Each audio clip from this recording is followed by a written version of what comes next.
Omakase, the life and words of author M. Kieran. Featuring two chinchillas in the background who just love making noise. They are crazy. I am, little by little, I'm getting used to them. If you don't know, my lovely spouse and I adopted two chinchillas.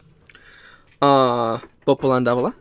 And I'm getting I'm starting to figure out the best time to be recording. Figuring out the best time. It's not now, but I already hit the record button. So here we go. Hi there. If this is our first time meeting each other, let me give you a brief introduction. My name is Max, also known as M. Kieran. I write books for a living, and welcome to the official Thanksgiving episode of Omakase.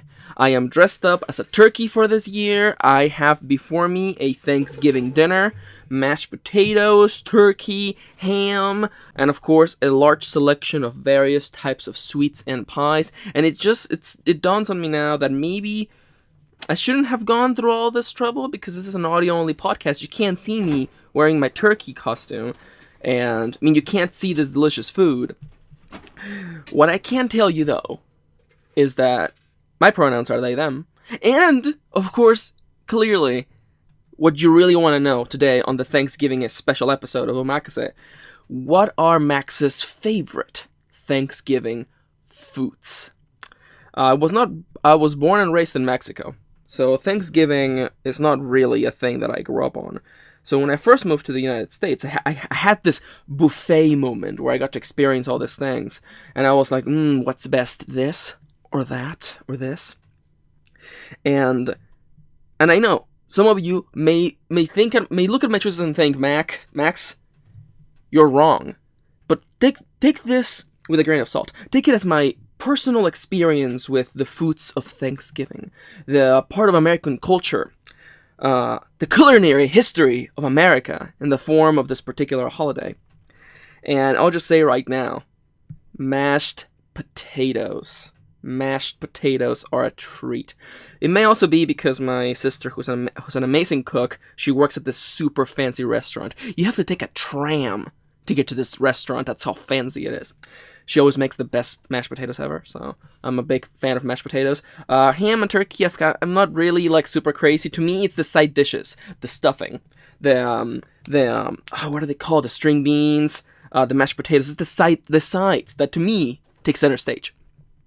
Like the backup singers to a particular song. Sometimes, during the bridge, during that part of the song where the tempo changes and the melody kind of evolves, they take center stage for that moment. And sometimes you forget about the leading singer, or in this case, turkey and ham. And of course, my favorite Thanksgiving sweet. This is a writing advice podcast, by the way. My favorite Thanksgiving sweet has got to be, without question, pecan pie.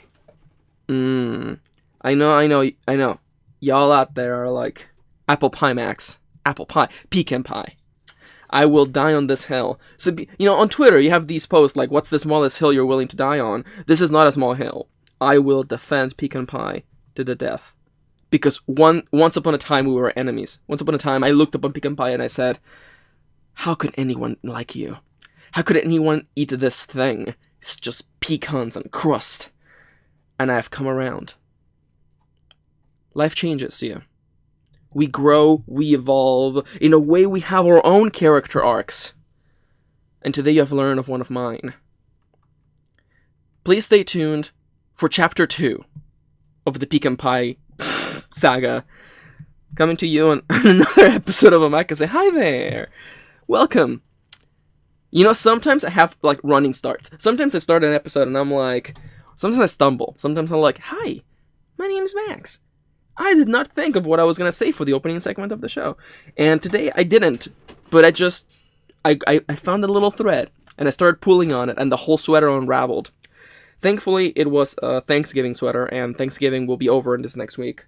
So I'll break out all my Christmas sweaters. Hi there. If you aren't familiar with the podcast, here's how it usually goes. I start with a bunch of nonsense at the start. And then I give you the format of the show. I'm going to talk about my week. I'm going to talk about 2 different viewer questions submitted by viewers just like you. Today we'll be talking about burnout and feeling absolutely no motivation or inspiration to write or create art. And, of course, how to create characters that the viewer at first hates and then learns to love. Hate into love will be the second topic of our question segment.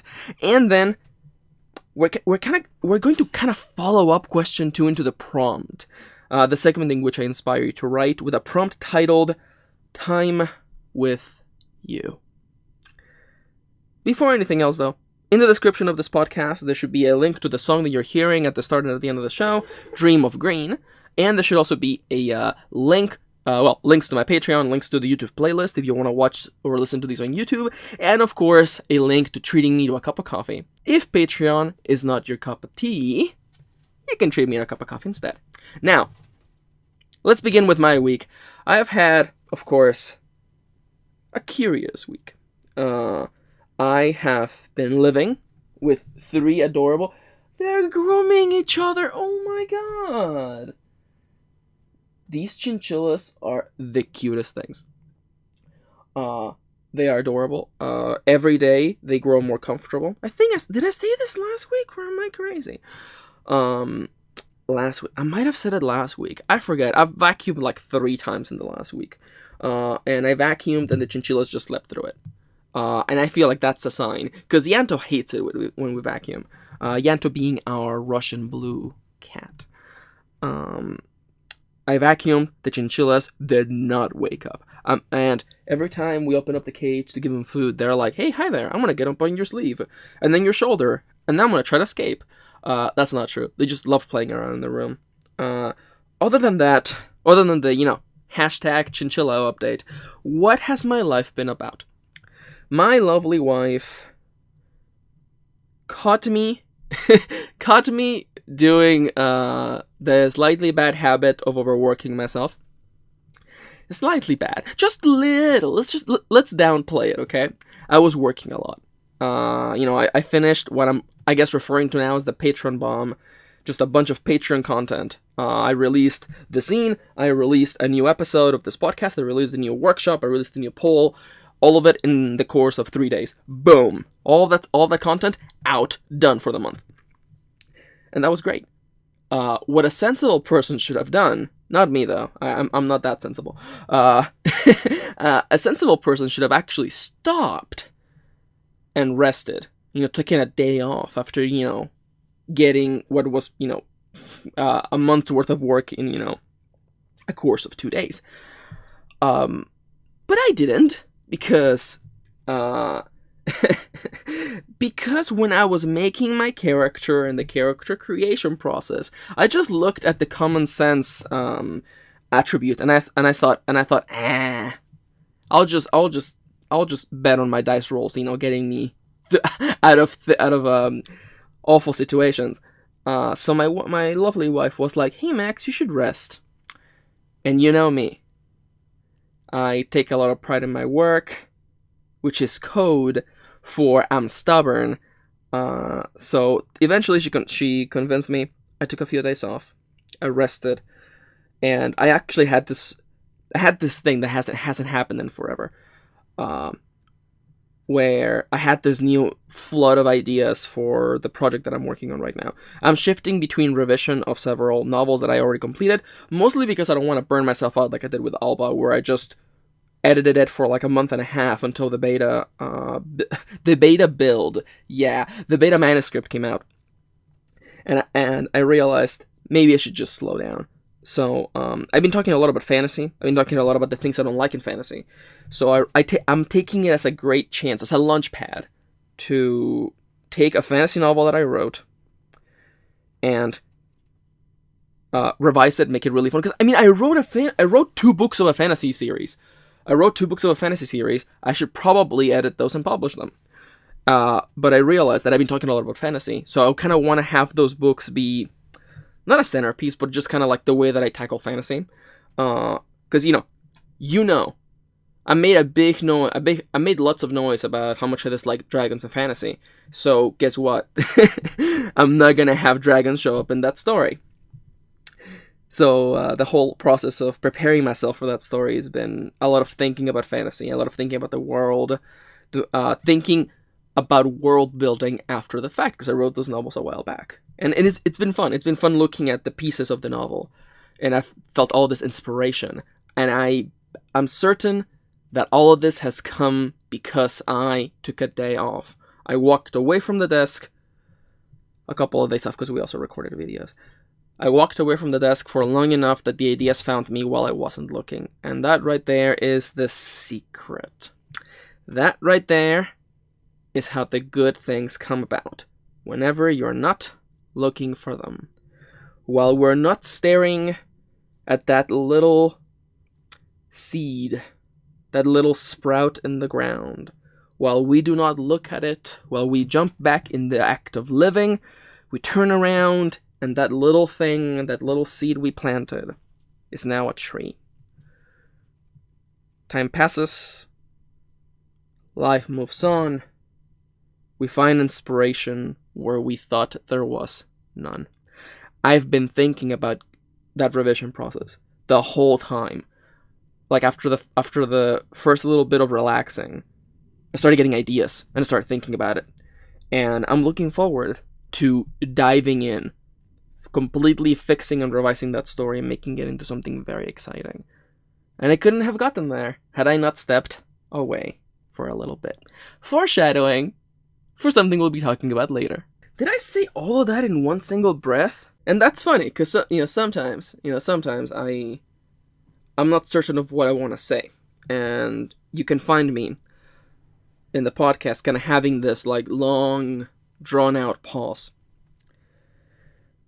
as I am gathering my thoughts. In real life, I must admit that I'm a bit of a fast talker. I focus a lot on getting my message out, and I cherish this podcast because it gives me a chance to stop and think before I actually speak. I don't do as many hard cuts as you think I do, or as maybe you think I do. I don't, lean back on my chair, mostly because I'm not actually leaning in a chair, I'm actually standing up. And I don't reflect on what I want to say, I just give myself a second to catch up. It's part of the reason why I sometimes stutter. It's really just a matter of my thoughts are coming in way too fast for my mouth to catch up with it, or with them. But yeah, I hope you enjoyed that segment on inspiration, taking some time off. And I know what you're thinking, Max, I'm always behind. Max, there's always so much to do. Max, if I don't write this novel now, I'm never gonna write it. Time is so limited. We were talking about this last week. I know. And we'll talk some more about this on the first question of the show. But first, there's one more thing I want to talk about. I mentioned that my lovely wife and I did some recording. We have another channel. It's the complete polar opposite tone to this one. And we play games, we review stuffs, we have fun together. And it's always a delight to play games with her because she's just so darn funny. And yesterday we did the final recording session of a game we've been playing for a long while. We finished playing, and I'm mentioning this. I know, someone out there's like, we're talking about video games again. Well, in one, because it's one of the mediums that I like to enjoy, and secondly, because this is about storytelling. I had a lot of revelations while my wife and I finished playing a game by the name of Nier Automata. A game about story. A game centered entirely around a theme. And one might argue that the central theme of that game is the nature of humanity, but I'm not so sure about it. And it's hard to talk about it because Nier is a spiritual successor to another game that nobody played, and that's not true. The game was actually very successful. But it's a weird game, all about its story. It's so weird that it spawned off several novels, it spawned a stage play. It's weird, and all of those things are connected in the canon. And all the endings of every game are canonical. It's weird and it's hard to talk about it. But at the core of it all, Nier Automata was a game about robots and androids in the future. And it's about them. And the war that they're having against each other. Robotic beings against android beings. And that game is long. That game has 5 endings that you have to get sequentially. Ending A, into ending B, into ending C, into ending D, into ending E. The actual final story ending of the game. There's 27 endings, one for every letter of the alphabet. Or was it 26? See, in I was thinking of Enye, which the English doesn't have Enye. That's an N with a little tilde on top, by the way. That's a letter that's only in the Castellano alphabet. But it's a long game. By the time you make it to ending B, you've already spent, dozens of hours playing the game. And that takes you into ending B, which is the same story from a different perspective, which is a ridiculous thing, but it works amazingly. And by now you've spent 20 hours playing the game, and the story actually takes its first dramatic turn. It feels as though everything you've played is a prologue, but it doesn't feel wasted time. It feels like a very careful establishing of characters and themes. And I know it's hard to talk about it. It's hard to talk about it without spoiling anything. And it's a weird game, but it reminds me of something that I'm really bad at. It reminds me of something that I wish I was better at. And the story of Nier, the story of all of Yoko Taro's games, which is the guy who wrote the scenario and directed these games, is slow-paced. And that's not a bad thing. A story that's slow-paced allows you to get really attached to the characters. Sometimes I'm very guilty of wanting to get really fast through the story. I really am guilty of that. And I realize that doesn't enable the viewer, the reader, to get attached to my characters as much as I would like to. I really wish I was better at that. And I'm tackling revisions of these stories, wanting to add more. Because I want you to care about my main characters. I want you to care about the things that are happening. And to them. And I realize that I am very guilty. And if Nier was 4 hours long, it wouldn't have left this emotional impact on me. I'm still thinking about it. We finished it yesterday. I'm still thinking about it. I'm thinking about the final messages. I'm thinking about that very final struggle. And if you have played the game, you know what I'm talking about. The most intense credit sequence in gaming. And I'm sitting there, and the game is asking questions, literally asking questions. And I felt like the game was just one sentence away from saying, is life worth living? And I know, it's a weird, the game didn't say that. I don't know if it does say that. But to me, it felt like I'm 5 seconds away from the game bringing a prompt, is life worth living? And I feel like that's almost like the central theme of the game. Robots and androids, these mechanical beings that are not human behaving like humans, seeking to have things such as purpose in life, love, affection, company. And as someone who has done a lot of introspection, as someone who's done a lot of soul searching, I realize that people spend a lot of their time searching for things, or wanting to have something, not because they really long for it or because it makes them feel achieved or happy, but rather because culture wants them to have the thing. I know a lot of people who seek to be in relationships just because that's what culture asks you to do or demands that you have. You must have a relationship, you must have a spouse, you must have 2.5 children, a dog, a house with a white picket fence. These are social expectations. They're artificial things. They're arbitrary. And it's this familiar realization for me, because I've been here before. I've done so much soul searching, and I've looked at life from all these different radical points of view. And in the act of playing the game, I realized all these characters, like this central theme of what is the point of life? What are we here for? What is the purpose of it? In spite of life being hurtful, in spite of bad things happening to us, where are... What's the point of life when things seem like they're never gonna get better. And my cat's at the door. I'll be right back.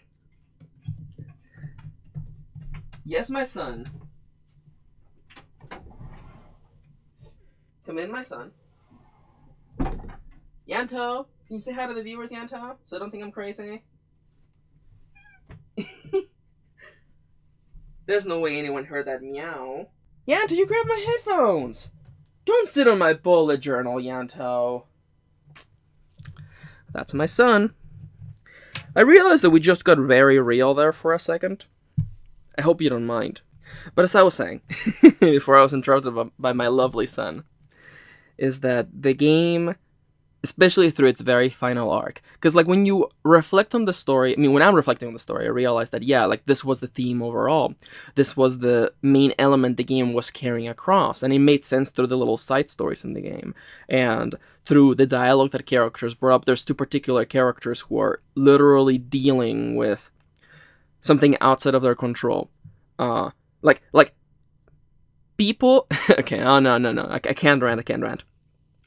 But a worse writer would have used those two characters' struggle as a really flimsy metaphor for racism. But this story never does that. It treats it very fairly. It doesn't try to make it an analog for anything else. It's clearly these just two characters' struggle. And them facing prejudice for something that is completely beyond their control.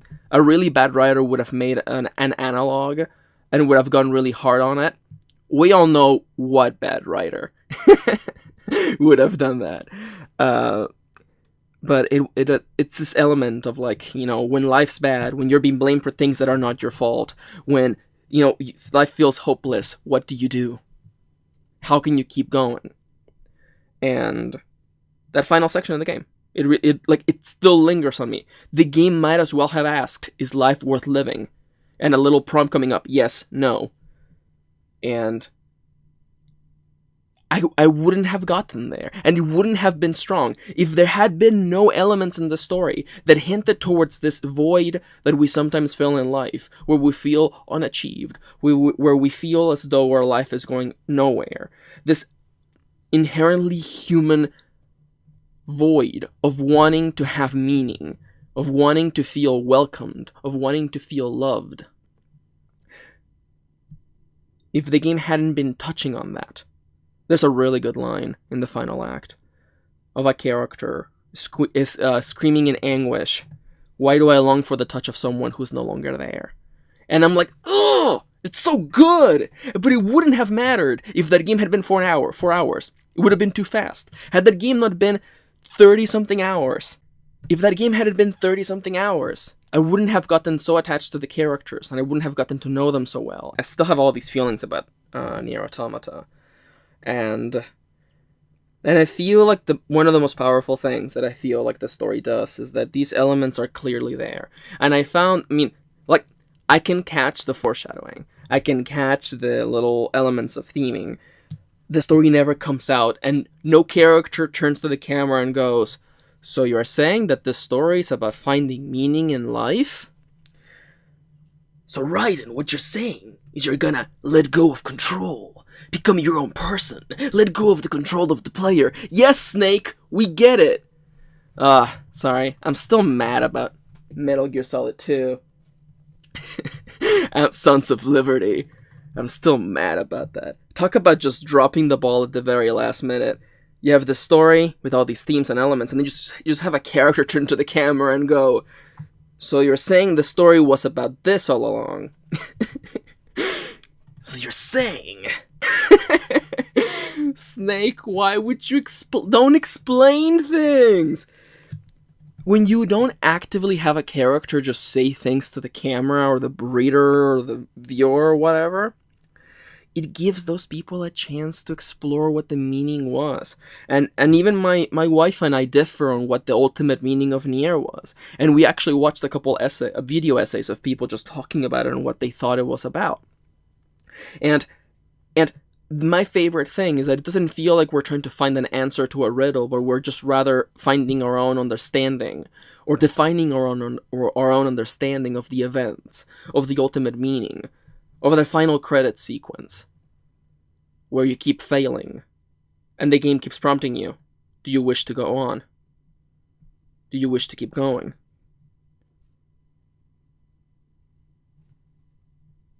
Two centimeters away. 2 milliseconds away. From just saying, is life worth living? And the answer for me has always been yes. But I could write a whole essay. I could do a whole thesis. Oh, there you go. He's settled now. My beautiful son, Yanto the cat, is now settled. He's on the bed. He has achieved full bun mode. He's just a big loaf of cat. Oh my god. Oh, and the chinchillas are cuddling too. Oh, all of my children are all so cute and gray. Hi there. This segment has gone on for way too long. See, sometimes I know what I want to talk about, and then sometimes I just completely just go somewhere else entirely. I hope you enjoyed this conversation. The worst parts I can't recommend Nier because it's just so weird. It's just so weird. How do we talk about it? How do I recommend it to you? I don't know. Should I recommend you watch me and my lovely wife play it? Probably not either. I don't know. I honestly don't know. If it interests you, maybe you should check it out. I don't know. Up to you. I had a lot of fun playing that game. Okay. We gotta get moving. Hi there. Let's talk about the people who are making this show possible. You! This show is brought to you always thanks to the wonderful people who are supporting me through patreon.com/mkaren and by sending me one-time donations through coffee.com/mkaren. If you enjoy my content and want to make sure that I can continue on making it for the foreseeable future, please consider supporting me. Even just pledging $1 on Patreon gets you a bunch of perks and supports me greatly. If every person who listens to this podcast pledged $1, I would be able to make so much more stuff. Okay? Of course, the more you pledge, the cooler perks you get. And I want to give a quick shout out to some of my most generous patrons, beginning with Atilak. Atilak has a DeviantArt art page. You can find out more about them and their art over at deviantart.com/ahtilak.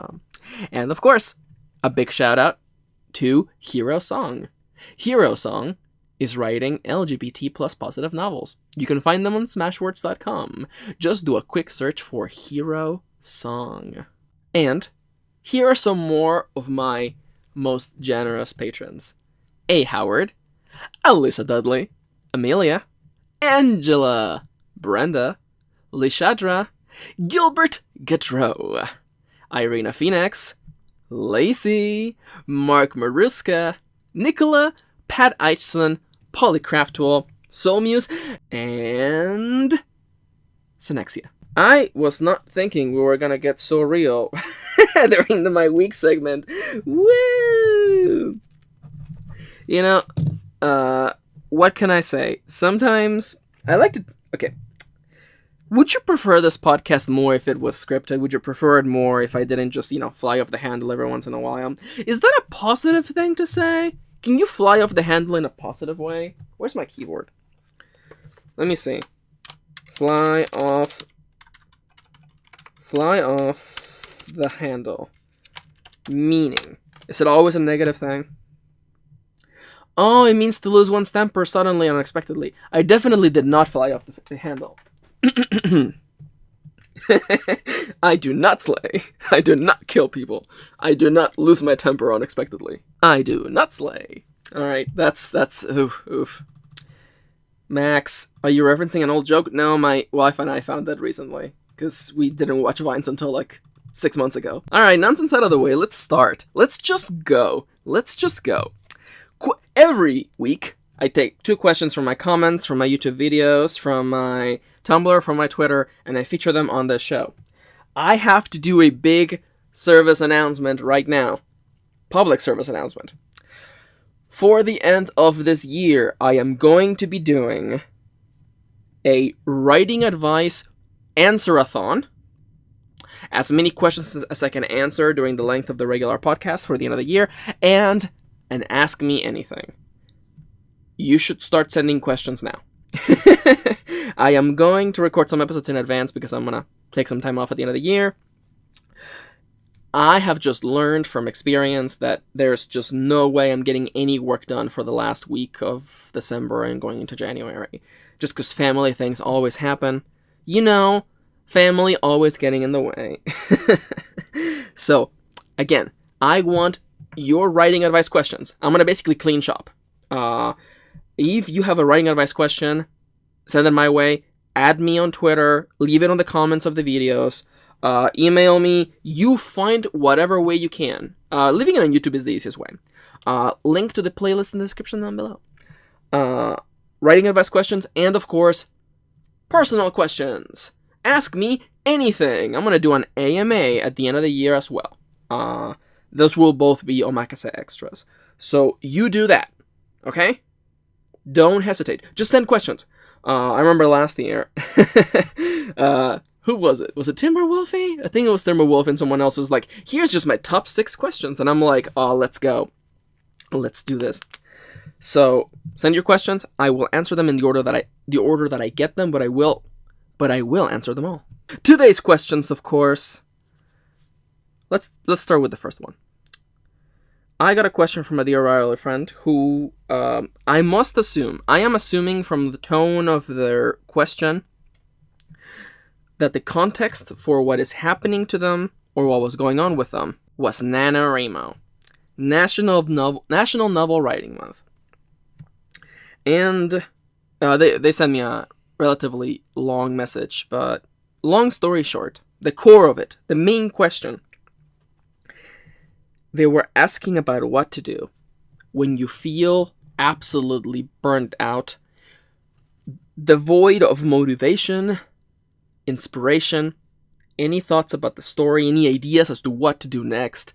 You feel absolutely creatively drained. How do we deal with burnout? I think that the very first thing we have to do is to acknowledge and understand that we are suffering from burnout. And I know what you're thinking. Someone out there is like, I'm not suffering from burnout. I'm just having a block right now. I'm not burnt out, you know. I mean, I've been working all week. I've been dealing with family things. I've been trying to write almost 2,000 words every single night. I can't be burnt out. It's gotta be something else. I'm getting a cold or something. I'm gonna give you the quick and dirty ways to tell if you're burnt out, okay?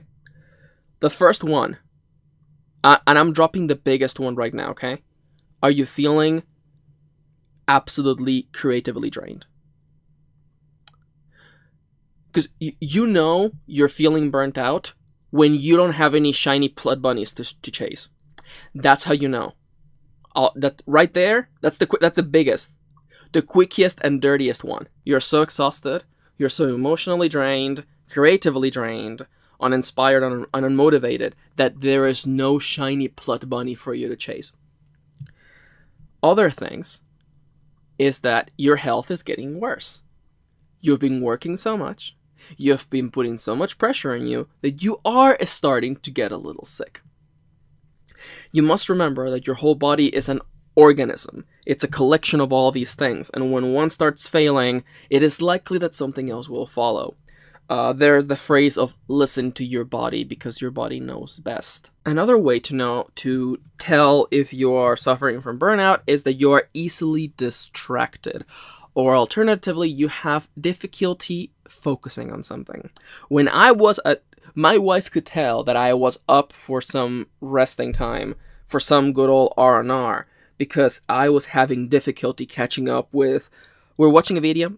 We go through phases, right? We were watching Vine compilations for like 2 weeks, and now we're watching like game show compilations.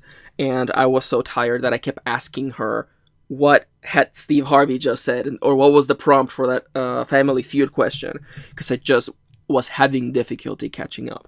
Every time I wouldn't be able to follow along with what the joke had been. And she like saw that and she was like, you need to take a day off, Max. If you're having difficulty focusing, if you're having a difficulty just being able to focus on a particular task, follow the subtitles on an anime episode you're watching, it's about time that you take a break. And the last one, the one that like, I consider this one to be like the kingpin. Because yes, if you're feeling completely uninspired, guess what? You probably need a break. Because I can't think of a quick solution to just feeling inspired again, other than take time away, step away. But those are ultimately different modes of resting. So the other telling sign, the other really big telling sign that you need some time to rest is that you are easily irritable.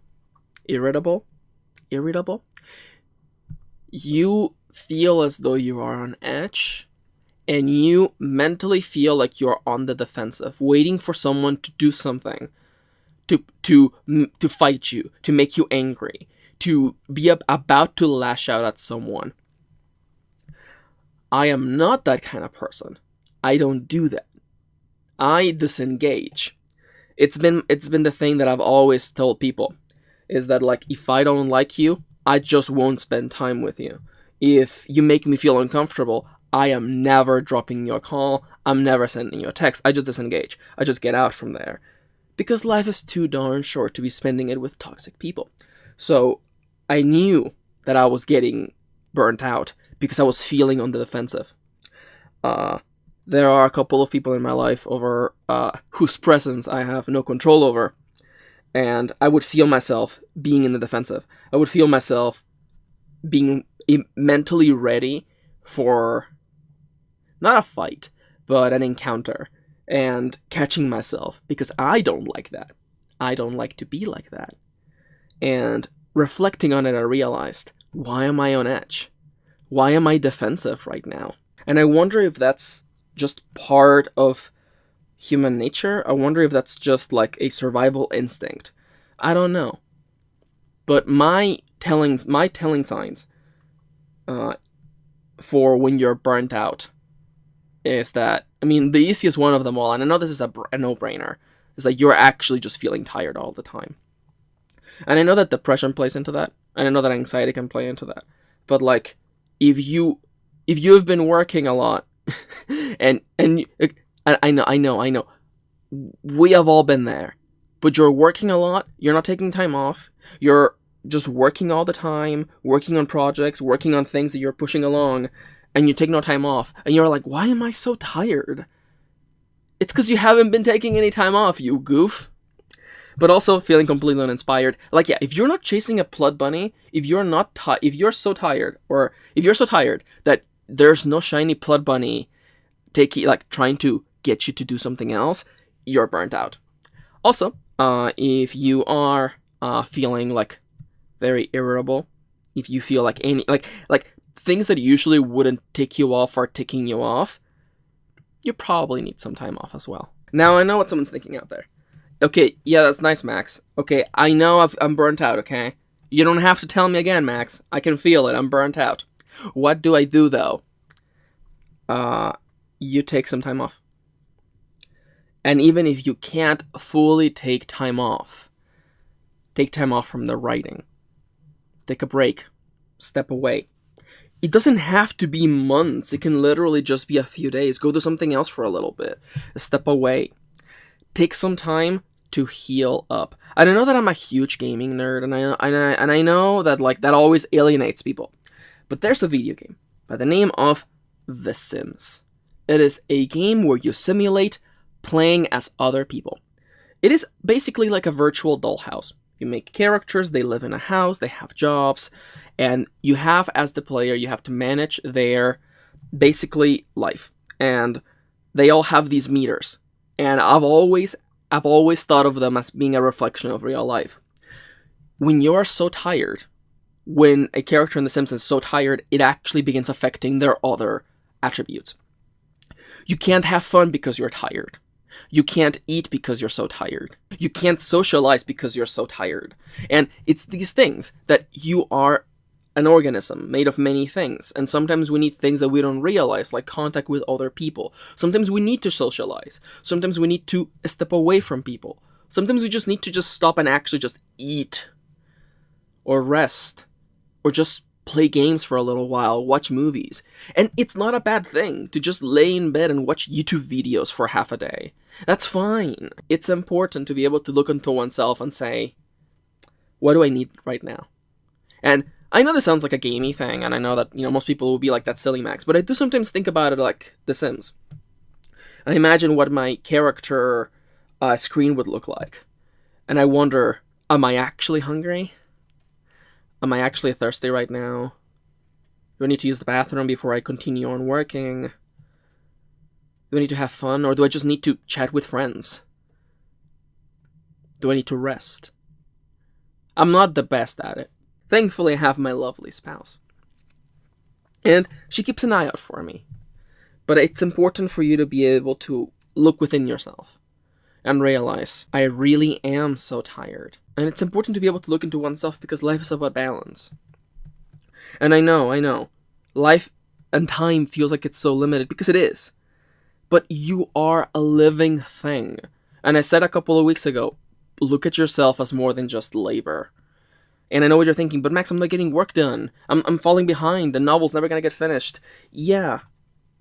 But it's definitely for sure never gonna get finished if you burned yourself out so badly that it hinders, that it hurts your health. I unfortunately have to give you the bad news that there is no easy fix for burnout. Or there is no fix that allows you to continue to be working while also healing up. You just have to take the time. And if you happen to be working for corporate America, I am certain that you have vacation/sick days that you haven't been using. I am certain of it. That is a problem in the United States. People don't take their time off. You should try to not be part of that culture. Mostly because, oh man, bring it back. What's the point of life? What are we here for? Definitely not to suffer. So don't. Take care of yourself.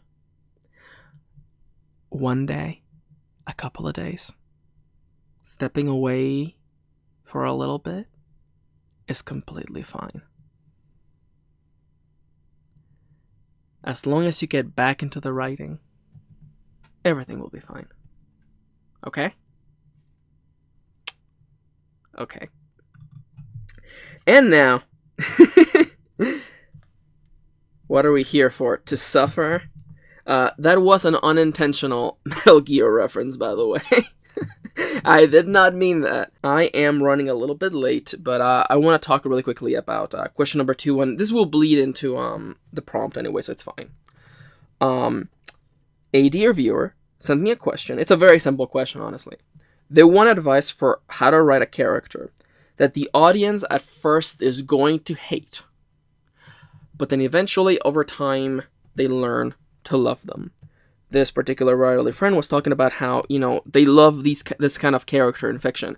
Characters who at first you look at them and you go, man, I just want this character to not be here. I wouldn't say I want them to die, but I'll say that that's what the writerly friend said. But then, as the story develops, you're like, man, I was wrong. This character's really good. I love them. They have really grown. And now, for people who have been, following up on the podcast, you know that this is a situation that we recently had.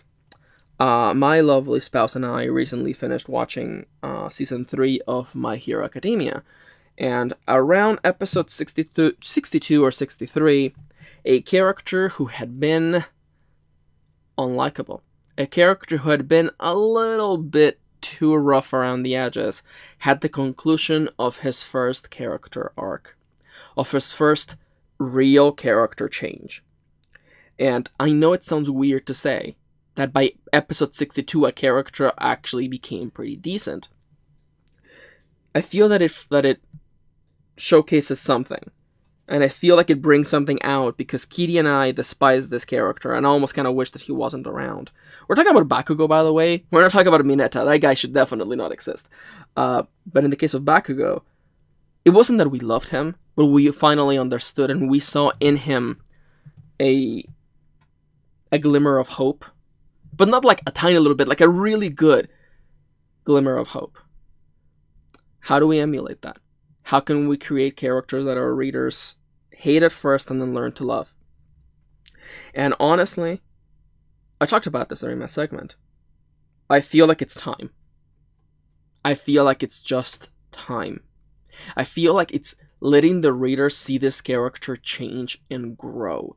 And I feel like in order for this to happen, you have to have a situation like Bakugo, where this is literally the second main character of the story. And you spend so much time with them, and you see them slowly change. And I know someone out there's going to be like, Bakugo never changes. You're wrong. He changes so much throughout the story. For being all in for himself, to slowly respecting his fellow students, to caring, to proving the villains wrong, to showing just how much anguish he feels at, in spite of all his work, ending up being number 2. And several other parts of his character arc. It doesn't take 62 episodes for him to be, now I'm a good person. It takes 62 episodes for all of the pieces to finally connect. All of these things that these characters have been going through to finally click. And I feel like it's just time. I feel like it's like with Nier. When you spend so much time with these characters, you get to know them, you see them grow. And at least for me, when we're right at the end of that journey, it felt natural. I realized, well, of course you have changed this way. Of course you have grown to be this different person. So much has happened to you. You have been at the receiving end of so much character change. You have faced so much turmoil. And you have been forced to change or perish. Of course you have become a different person. But instead of becoming for the worse, you have become for the better. It's not just a matter of we're friends now. But rather, I respect you now. Or I wish to protect you now. It's just time. It's just time. Having time in the story to let the characters grow. You have to have patience. And I know, I hate this piece of advice too, but it's the only way. You can't have this character flip in the first third of the story. And I'll just say this right now, just to be really clear. I don't think you have to hate a character for this to be effective. I think you can start at not understanding them. Not understanding why they are the way they are. But then getting to know them and see them grow. It is not about hating them and then loving them, but rather getting to see them grow and develop. See their change. We as human beings, we love change. I know some may say that we hate it, but we actually love it. We love to see things grow. We love to see things change. It's the whole reason why we love fiction, because things happen. The status quo changes. Things go from one into the other. Change. But it has to be a slow process. It has to be a slow process. It has to be very little. And it has to take a long while. It has to be dramatic at one point, yes. But it can't just be a simple matter of an arc. It can't be a single matter of 3 chapters, 4 chapters, 10 chapters. It takes a while. It takes a long while. And I can't give you another piece of advice. Excuse me.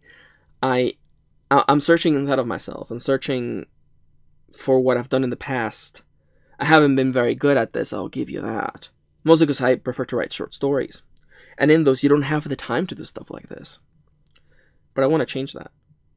I want to improve that. And that's why we are going to jump straight into the prompt for today. I feel that the best way for all of us, myself included, to improve at this is by doing it. By taking the time to do the thing. Welcome to the prompt segment of the show, where we seek to think and be creative about our stories, to stretch our creative muscles, to think critically about storytelling, about characters. Inspiration is all around us. Today, you're finding it in your commute, while you're out on a walk.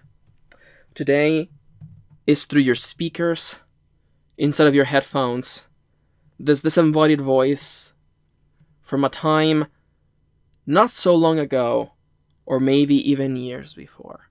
Today, here's where inspiration is being found, and I want you to take advantage of it. Today, we're going to be tackling question number 2 in the form of a prompt, titled Time with You. You have been here before, you know how this goes. I'm going to give you ideas, I'm going to walk you through it, I'm going to hold your hand, and I'm going to just shout at you ideas, concepts, images. If this inspires you to create, you should go and write. If this inspires you to create something else, to draw, to create something out of this idea, out of this crystal, this shard of inspiration, you go do it. It's your time, your work, your creation. You don't even have to reference me. Unless you want to. That's up to you. Make something today. Or if anything, make the most out of this time you have in your commute, while walking, while washing dishes, to think about your stories. Time with you. I want you to pick one of your characters. Preferably someone who has not gotten their time under the spotlight. Or someone who you wish the readers would become more attached to. I feel that part of becoming attached with someone is not only to feel for them, but to understand why they're making their choices. Sometimes you can't make people love your characters. No matter how hard you try, sometimes you can't make them love them. But you can make them, or you can help the reader to understand why they made the choices they made. The last thing you want is for the reader to emerge out of the story going, I don't understand why the character did this. And I feel that an easy way to bypass that problem, or to kind of solve that problem, is by having the story be from their point of view. By showing why it is they made those choices. To show to the reader who they were, why they did things, and how they ended up where they ended up. Today we're going to spend some time with this character.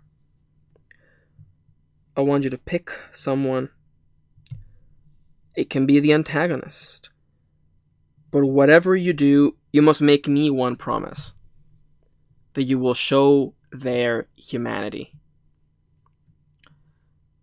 Yes, even if they are the antagonist. Yes, even if they haven't always been the best of people. Let's not follow down the tropes of cutting over to the villain to show them cackling, to show them torturing innocent people. Let's show humanity today. Pick this character and follow along with me. Let's go through a day in the life of this character. I'm a sucker for dusk, the twilight.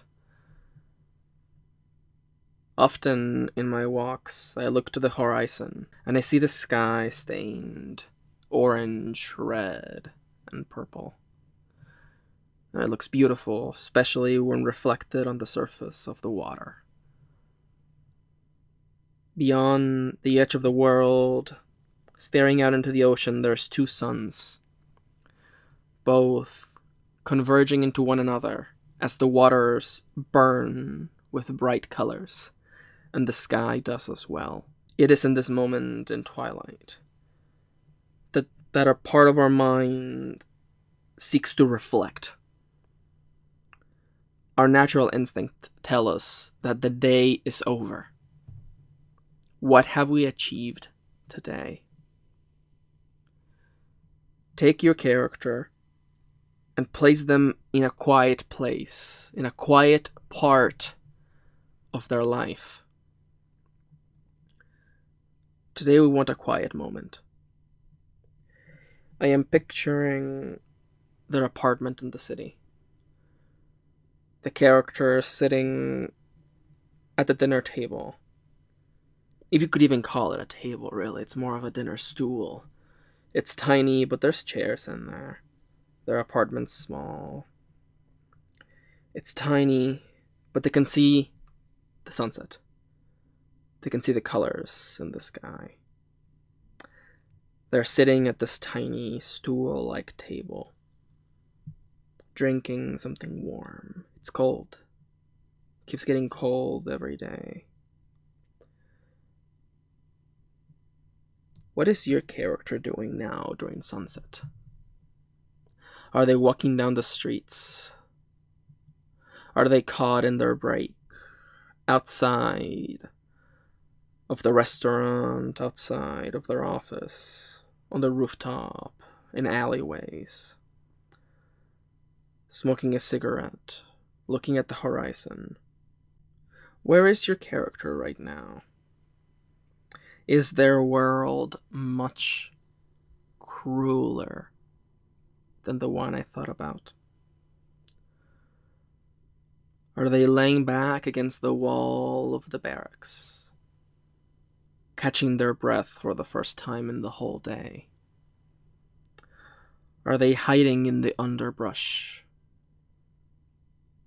trying to stay away out of view, away from their captors? Are they hidden amidst the labyrinth-like passages of the library,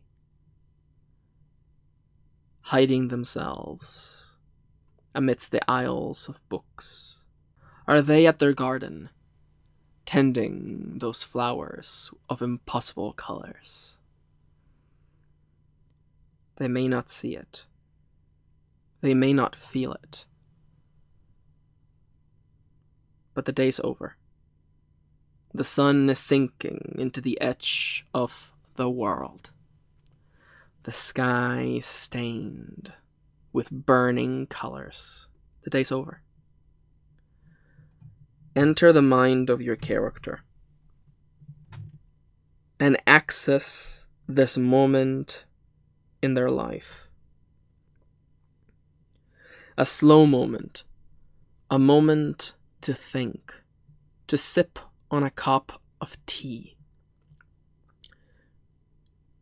To have dinner in silence. To walk over to the record player and put on an old vinyl. What's in their mind? What do they think about during the slow moments? How many of these have they gotten recently? How many of these will they ever get? Life's a mess. Life's tough. But is life worth living? Why does your character get up in the mornings? And what do they feel now at dusk? The twilight. What did they think to themselves? Was the day worth it? What inspires them to keep moving? Who inspires them to keep going?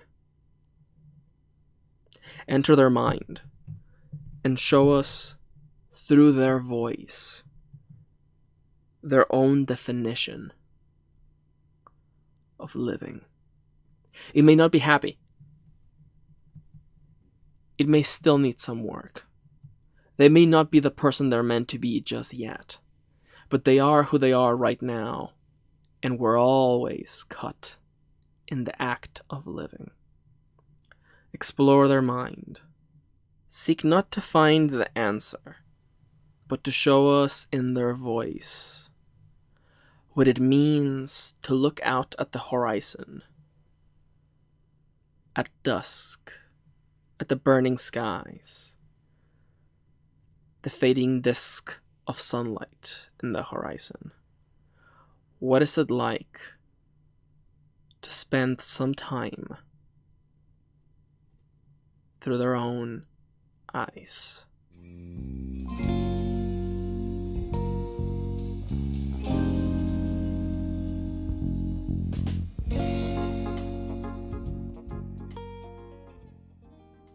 And so, welcome back. I wanted a bit of a more slow prompt today, Something nice and sweet. Not everything has to be the end of the world. And I didn't want to color it immediately. I didn't want it to color it and make it about sadness. Or about world-shattering, despair. Because I'm sure you can bring that into the story if you want. I wanted to make something where you can just kind of settle in there. Also, you have no idea. Halfway through, just kind of performing the prompt, I guess. Halfway through it, I was thinking, man, wouldn't it be funny if I was like, what is your character the most thankful for? What are they the most grateful for? And I'm like, okay, listen. The whole joke about this being the Thanksgiving episode was a joke at the start. That joke is over. As is the joke that was this episode. That's not true. I actually really like this episode. I'm sorry if I went super real during my update. But sometimes that's what happens. It's part of what it means to talk about fiction. And I've always been the kind of person who can just look into themselves. I always try to be really honest with myself and really level-headed. And it's questions like that, the really tough questions that I've faced sometimes. And they can be incredibly depressing, because of course it is. It's hard. I don't think our human brains are programmed to be able to look at the nature of our own mortality, to be able to stare into the possibilities of the unknown, the certainty of the unknown, and not be a little scared. But I think it's important, and I feel like that's what fiction is here for, to ask those questions. So, I hope today was fun. And I hope that if anything, I gave you another point of view, and that I was good company while you were on your way to work, or on your way to school, or just washing dishes or walking your dog. Thank you for listening. I have been Max, also known as M. Kieran, and this was episode 23 of Omakase. Thank you for listening. I'm gonna jump over to the end of the video, the end of the video club. I'm gonna give a shout out to every single Patreon pledging $1 and up. The silliness starts now. So I'm gonna assume that everyone who's not down for the silliness has actually already left. Hi there. Man, I should get real during my update. But that's fine, that's life. I had a lot of fun with Nier. My wife and I are planning to platinum that game, to get 100% on everything. So the journey to that will start relatively soon. We're actually looking forward. We love to do that stuff together. The last time that we did that was with Persona 5. We actually platinumed that game. We got every single achievement. We did everything in that game because we really enjoyed it. So it should go to show how we feel about Nier, where we are jumping in. That's the plan. That's what we're gonna do in our off time. For now, let's get the shoutouts started. I'm sure I'll say something dumb. Every Patreon pledging $1 and up gets a shoutout, starting with A. Howard, Atalak, Alistair Baywood, Alyssa Dudley, Amanda Stevens, Amelia. It's actually really funny because I have like several patrons who have pink hair and they're all together in the A's.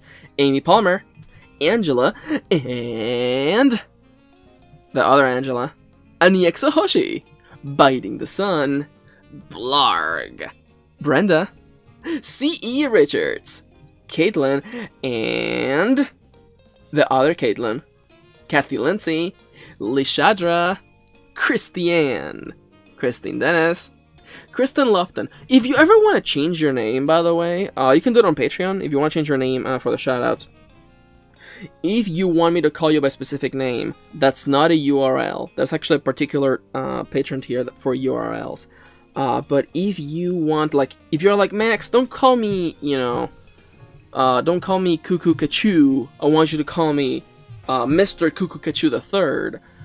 Then you can just message me, and I'll remember. There's a couple patrons who, their name that I call out is not the name that they have on Patreon. But, just, you let me know, okay? You do you, okay? Just because I've shouted out your name this way forever doesn't mean you can't change it. Several of you have actually have changed it over time, so you do you, okay? Kristen Lofton, Clem Pastor, Dwayne Jackson, Eleanor, Erosos! Erosos, whose icon, by the way, is Emil from Nier / Automata. I just love Nier because in the first game, two of your companions, one of them is canonically intersex, and the other is canonically gay. And that's so good. Best representation. Emil is canonically gay. I will never let you forget that. Never let you forget that Emil is. He had the hots for Nier, man. Joffrey Raby. Gilbert Goudreau. Hero Song. Irina Phoenix. Janosch Heibatsky.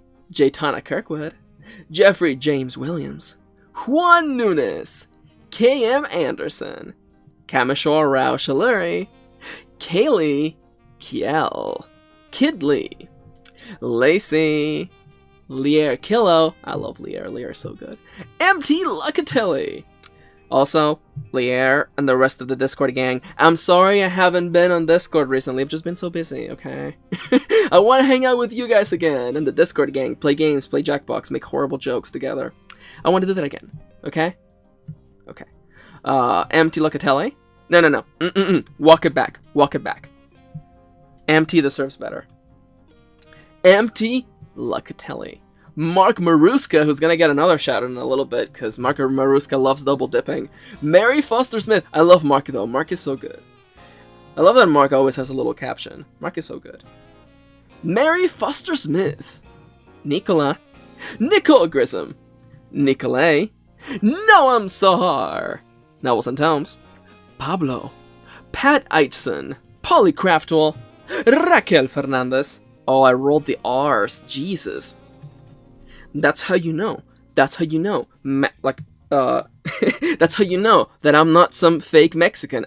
I was born and raised in Mexico. I remember first grade learning to roll your R's. Everybody has to. Why? Because one of the first words they teach you when you're a baby is carro. What sound does the car make? Carro. Carro.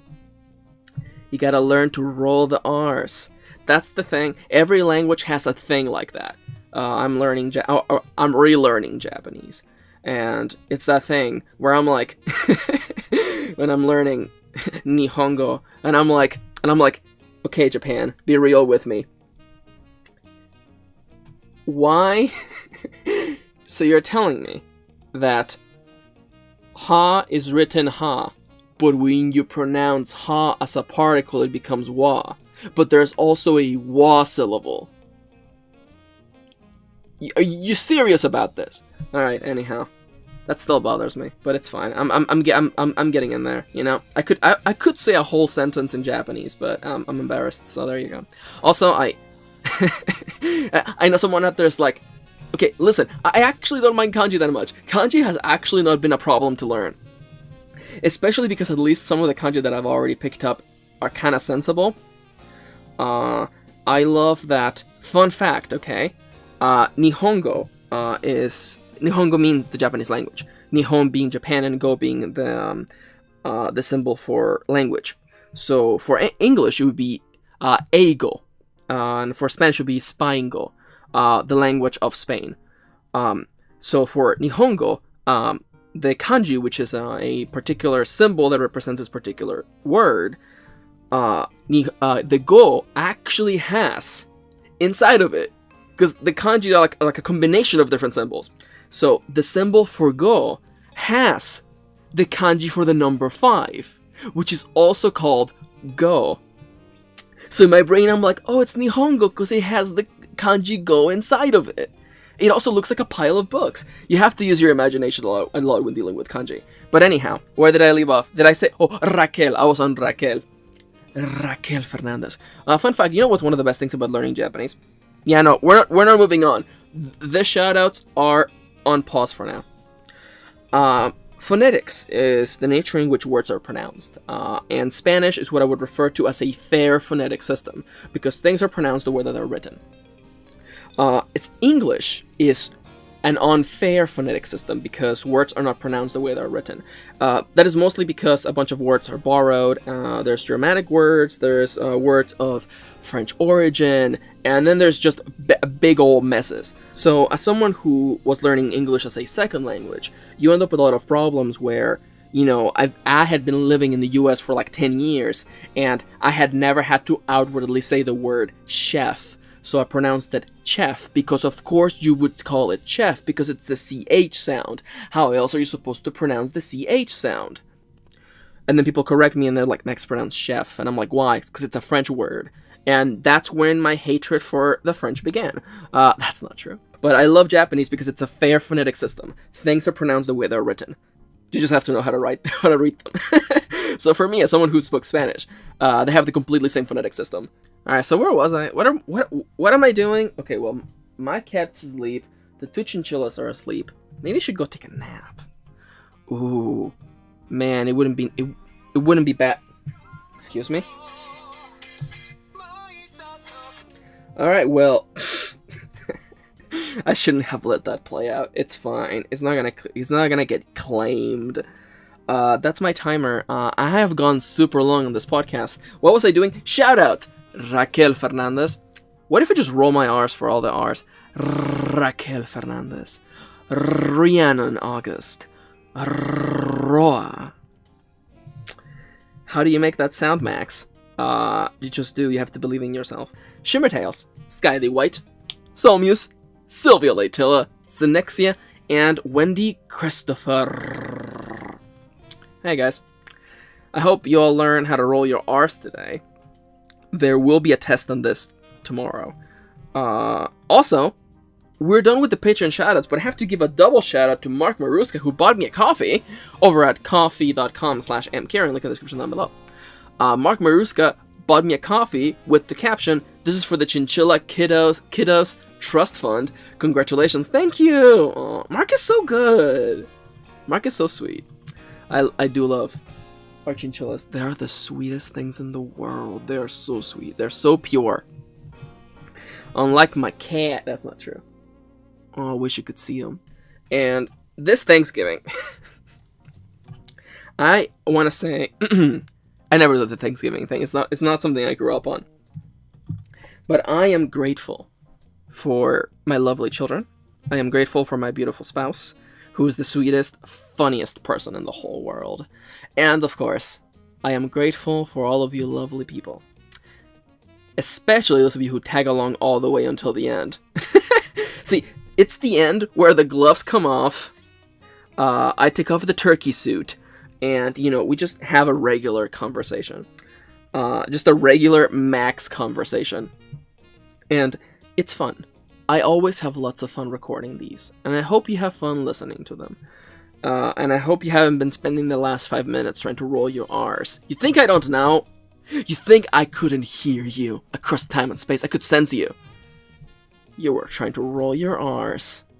You did all right. You need more practice, though. It's time for me to get out of here. You take care. You stay strong. And if you need to rest, please take some time to rest. And once the ideas return, and you're ready to kick some butt, jump in and get back into the writing.